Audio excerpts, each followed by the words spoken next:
रात के 10:30 बज चुके थे। आकाश अपने घर पे आराम कर रहा था। तभी उसने अपना फोन चेक किया। उसने देखा कि आशीष चंचलानी का नया वीडियो आखिरी सफर आ चुका था। उससे रहा नहीं गया तो उसने वीडियो ओपन करके पूरा वीडियो देख डाला। उसे बीच बीच में वीडियो देखते वक्त डर लग रहा था, पर वीडियो का एंड जिस तरह से हुआ उसे देखकर आकाश की हंसी नहीं रुक रही थी। उसके थोड़ी ही देर बाद आकाश को एक मेल आया।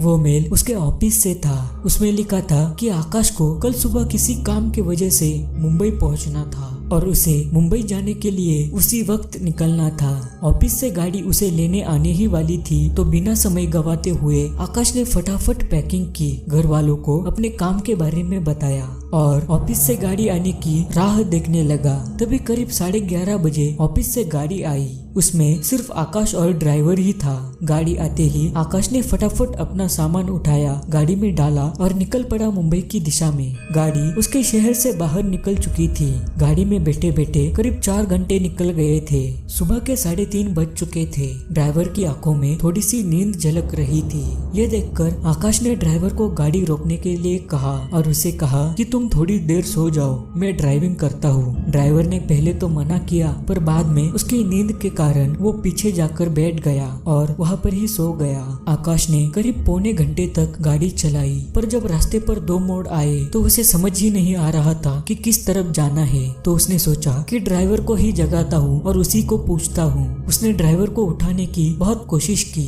पर वो इतनी गहरी नींद में था कि वो उठ ही नहीं रहा था। उसके बाद आकाश ने गाड़ी पीछे घुमाई और 2 किलोमीटर पीछे जो ढाबा था वहाँ पर गया। ढाबे के आगे ही एक चाय की टपरी भी थी, तो आकाश ने उस चाय वाले से जाकर रास्ता पूछा। तो चाय वाले ने बताया, वो मोड़ नहीं है, वो इस रास्ते का आखिरी सफर है। किसी भी रास्ते से जाओ, वो सफर तो आखिरी ही होगा। ये सुनकर आकाश घबरा गया और बोला, अबे आशीष चंचलानी की वीडियो देखी है क्या? बार बार आखिरी सफर कर रहा है। इस पर चाय वाले ने एक डरावनी सी मुस्कुराहट दी और फिर से एक बार कहा, आखिरी सफर मुबारक हो। अब आकाश को बहुत गुस्सा आ रहा था और साथ ही साथ वो डर भी गया था। वो गाड़ी में बैठा और आगे जाके उसने गाड़ी दाई तरफ घुमाई। थोड़ी दूर जाने के बाद उसे एक ढाबा दिखा और उसके सामने एक चाय की टपरी भी थी। वो जब वहाँ पर गया तो उसका दिमाग पूरी तरह से हिल गया। वो ढाबा वही था और वो टपरी भी वही थी जो उसने आधे घंटे पहले देखी थी। और जब उसने चाय वाले की तरफ देखा तो वो फिर से एक डरावनी हंसी हंसा और उसने कहा, आखिरी सफर मुबारक हो। ये देखकर आकाश बहुत डर गया। वो तुरंत गाड़ी में बैठा और वहाँ से निकल गया। वो अब उस मोड़ के बाई तरफ से गया और थोड़ी देर गाड़ी चलाने के बाद उसने फिर से वही भयानक दृश्य देखा। वही ढाबा, वही चाय की दुकान और वही चाय वाला जो बार बार डरावनी हंसी हंसकर बोल रहा था, आखिरी सफर मुबारक हो। उस रात आकाश ने ड्राइवर को उठाने की बहुत कोशिश की, पर ड्राइवर उठने का नाम ही नहीं ले रहा था, मानो कि वो बेहोश हो गया हो।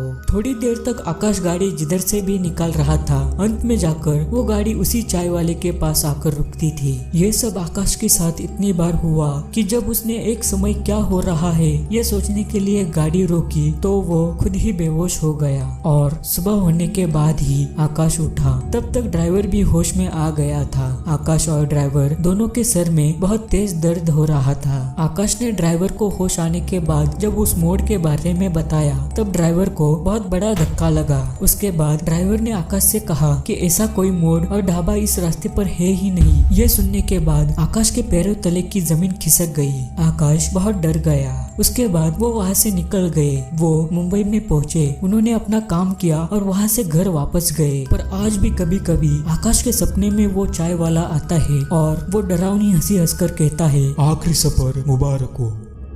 तो दोस्तों ये थी आज की कहानी अच्छी लगी हो तो इस वीडियो को लाइक जरूर करना, अपने दोस्तों के साथ शेयर भी करना और अगर मेरे चैनल पर नए हो तो चैनल को सब्सक्राइब करके बगल वाला बेल आइकॉन याद से दबाना। मैं मिलता हूँ आपसे किसी और नई हॉरर स्टोरी के साथ। तब तक के लिए अलविदा।